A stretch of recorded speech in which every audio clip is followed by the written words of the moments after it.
Miss হবে না আপনার পছন্দের টিভি শো, দেখুন জি5 অ্যাপে একদম ফ্রি। কৃষ্ণনগরের বিখ্যাত এমন এমন কি কি জিনিস বা কার কার কথা আপনাদের মনে পড়ে বলুন তো? মানে যারা ধরুন দেশ জুড়ে বিখ্যাত, মাটির পুতুল, সরভাজা, গোপাল ভাঁড় বা রাজা কৃষ্ণচন্দ্র, হ্যাঁ এনারা বা এগুলো তো আছেই।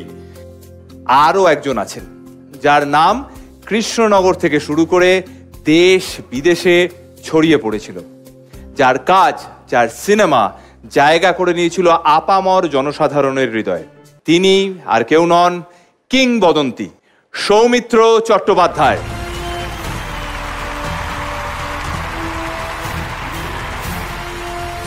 অনেক নায়িকার সাথেই জুটি বেঁধেছিলেন সৌমিত্রবাবু। শুরুতে শর্মিলা ঠাকুর, তারপর সুচিত্রা সেন, তনুজাজি, অপর্ণা সেন, ওয়াহিদা রহমান, আরো অনেক।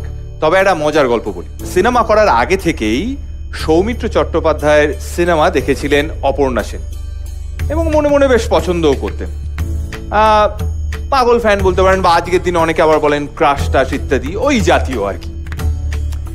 ইতিমধ্যে ছবিতে অভিনয় করার সুযোগ পেলেন, মানে সৌমিত্র চট্টোপাধ্যায়ের সঙ্গে এবার অপর্ণা সেনের ফিল্ম সেটে সামনাসামনি দেখা হতে চলেছে। খুবই এক্সাইটেড তিনি।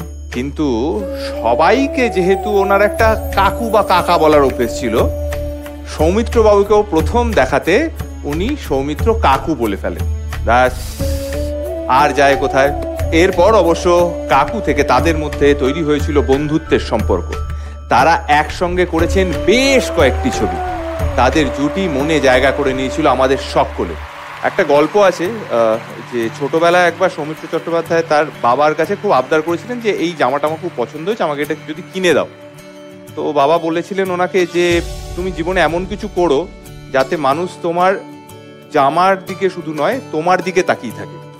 তা আমার ধারণা যে এটা বোধহয় ওনার ছোট বয়সে শোনা বাবার কাছে এমনভাবে নাড়া দিয়েছিল যে একের পর এক অসাধারণ সমস্ত কাজ ওনার কাছ থেকে উপহার পেয়েছি, সিনেমায়, থিয়েটারে, লেখালেখিতে।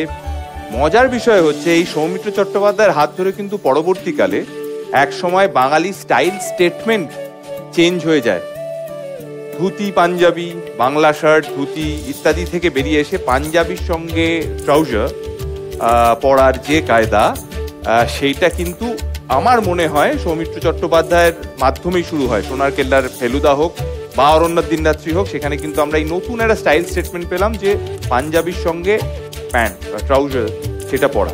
এবং এখনো আমার মনে হয় এটা কোথাও গিয়ে বাঙালির আইডেন্টিফিকেশন, স্টাইল স্টেটমেন্ট, যে এই তো একটা বেশ বাঙালি অনুষ্ঠান হচ্ছে বা বাঙালি একটা ব্যাপার হচ্ছে, তাহলে একটা পাঞ্জাবির সঙ্গে একটা ট্রাউজার বা একটা ডেনিম বা ইত্যাদি কিছু পরে নি। কিছু কিছু মানুষের বিদায়ের পরে বহু মানুষের মধ্যে যে একটা ক্ষতির উপলব্ধি হয়, তা বাস্তবে সত্যি বোধহয় অপূরণীয়। সেই সব মানুষ তাদের জীবনের মধ্যে দিয়ে, কাজের মধ্যে দিয়ে এমন সম্পদ সৃষ্টি করে যান যা বহুজনের অস্তিত্বকে সমৃদ্ধ করে যায়। সৌমিত্র চট্টোপাধ্যায় তেমনই একজন মানুষ।